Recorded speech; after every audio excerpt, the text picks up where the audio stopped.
Buenas tardes, hoy en la práctica número 3 vamos a hablar sobre los tipos de destilación, en este caso la destilación fraccionada. Los integrantes del grupo son Laura Joana Galvis, Cindy Alejandra Bernal y María Juliana Rueda. El objetivo general es realizar la separación de dos hidrocarburos por medio de la destilación fraccionada entendiendo las variables físico-químicas. Los objetivos específicos, el primero es aprender a manejar los conceptos físico-químicos relacionados con el método de destilación fraccionada. El segundo es realizar el montaje adecuado para realizar la destilación y el tercero es caracterizar las fracciones obtenidas por medición de constantes físicas.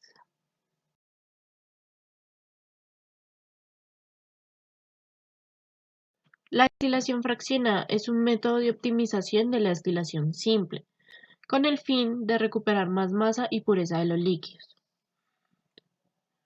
En la columna de fraccionamiento se llevan a cabo ciclos de vaporización-condensación.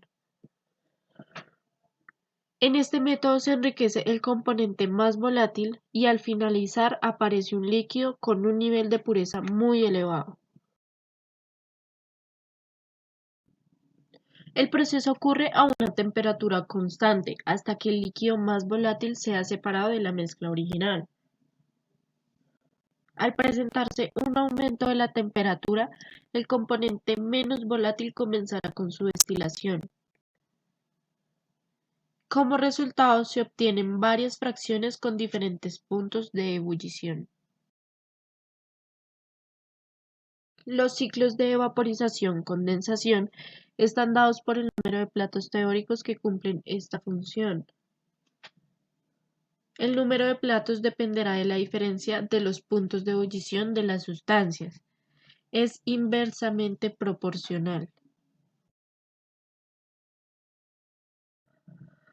Para comenzar, se realizó la destilación fraccionada de hidrocarburos. En un balón de destilación se introdujo la mezcla de hidrocarburos con un volumen de 150 mililitros y se adicionaron las perlas de ebullición.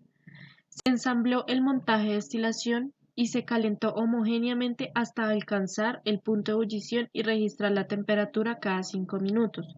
Al bajar drásticamente la temperatura terminó el destilado y se determinó el volumen de los tres destilados. Después se realizó la determinación de la densidad de las fracciones. Se pesó el pignómetro vacío y se le agregó el destilado hasta que quedara ras. Se volvió a pesar nuevamente el pignómetro con la muestra y se hicieron los cálculos correspondientes para hallar la densidad.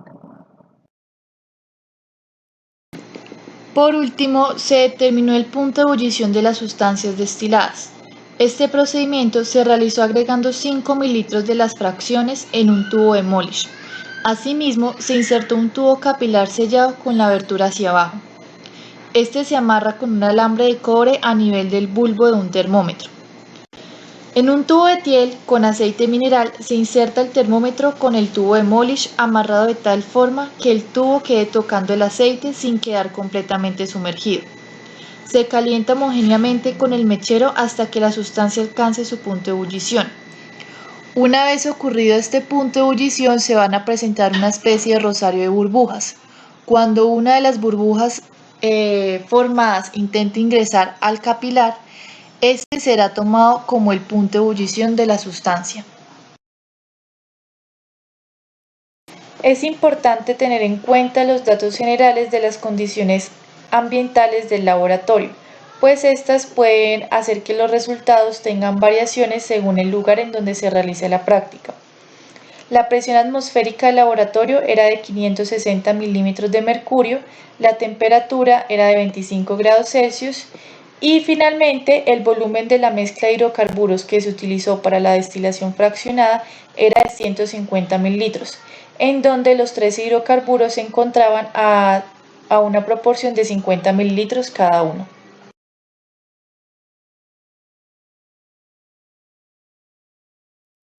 Se obtuvieron 4 fracciones durante la destilación. La primera correspondía a la mezcla de cabezas y colas de todas las microdestilaciones realizadas. La segunda era la sustancia con menor punto de ebullición. La tercera es la sustancia identificada como compuesto B. y la última fracción era aquella que correspondía al compuesto de mayor punto de ebullición, y esta quedó como residuo de destilación. Cada vez que se presentaba una temperatura constante, se procedía a recolectar los compuestos de interés. Una vez se presentaba una variación de temperatura mayor a 5 grados Celsius, se procedía a recolectar la cabeza y cola de la destilación. Para la fracción número 2, que era identificada como el compuesto A, el intervalo de temperatura fue de 60 a 65 grados Celsius, con un punto de ebullición de 62.5. Y para la tercera, que correspondía al compuesto B, fue de 80 a 85 grados Celsius, con un punto de ebullición de 82.9. Para tener mayor claridad de cómo la temperatura se comportaba en función del tiempo, se realizó esta gráfica, en la cual se insertaban los datos de tiempo y temperatura medidos cada 30 segundos en el laboratorio. En esta gráfica se pueden observar los picos de temperatura planos. Estos representan el tiempo y temperatura en la que se recolectaron los dos compuestos de interés. Alrededor del minuto 25 se recolectó el compuesto A y cerca del minuto 45 el compuesto B.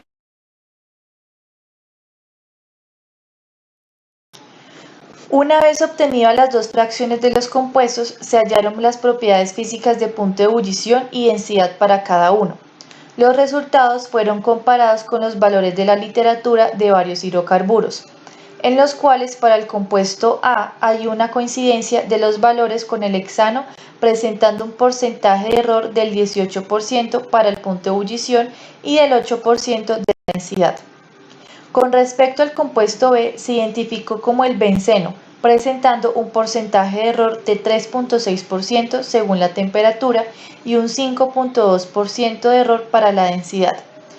Sin embargo, corroborando con el docente no es correcto, puesto que el compuesto B fue el tolueno. Estos datos los podemos observar en la tabla número 3, la cual contiene las propiedades físicas y experimentales de literatura de las sustancias identificadas. Al momento de terminar la destilación, se procedió a medir los volúmenes recolectados de los compuestos de la mezcla. Como se puede observar, no se obtuvo el mismo volumen por cada componente de la mezcla que se empleó inicialmente, el cual era de 50 mililitros para cada uno. Por el contrario, se recolectó 24 mililitros de hexeno, 29 mililitros de benceno y 33 mililitros de aceite mineral.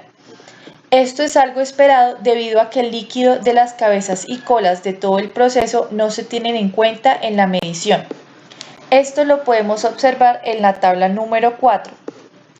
Se puede evidenciar que la cantidad obtenida para el compuesto A y B son muy cercanas, lo que también se relaciona a la cantidad de tiempo en el que se recolectaron.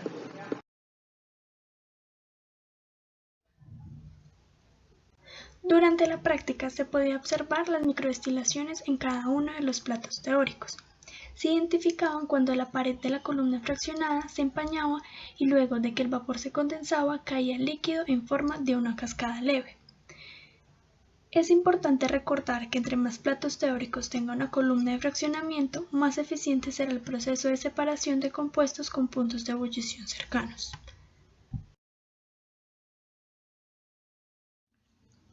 El hexano fue una de las sustancias identificadas en la práctica. Este es un hidrocarburo de tipo alifático obtenido de la destilación del petróleo crudo.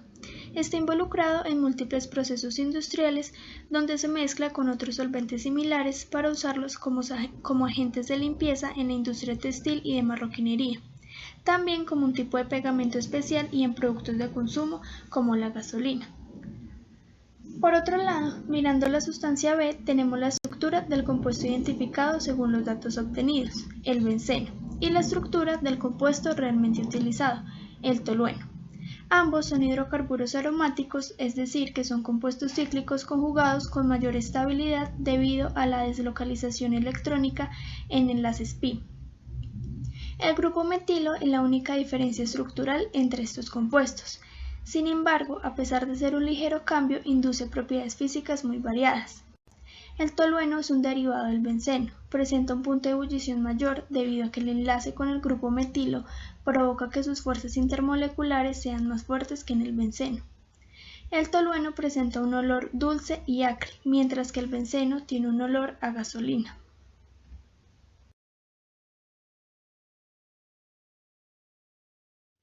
La destilación fraccionada es un proceso muy importante en la industria y muy utilizado a la vez. El principal uso que se le da es en la separación del petróleo crudo. Para esto se usan grandes refinerías donde se somete al petróleo a procesos físicos por los cuales se obtienen múltiples fracciones de diferentes hidrocarburos. A nivel industrial también se utilizan las plantas criogénicas de separación de aire para descomponer el aire de la atmósfera en sus constituyentes principales. También se emplea para la obtención y procesamiento del gas natural, así como para la desalinización del agua del mar. Y a escala de laboratorio se maneja comúnmente en la purificación de reactivos y productos.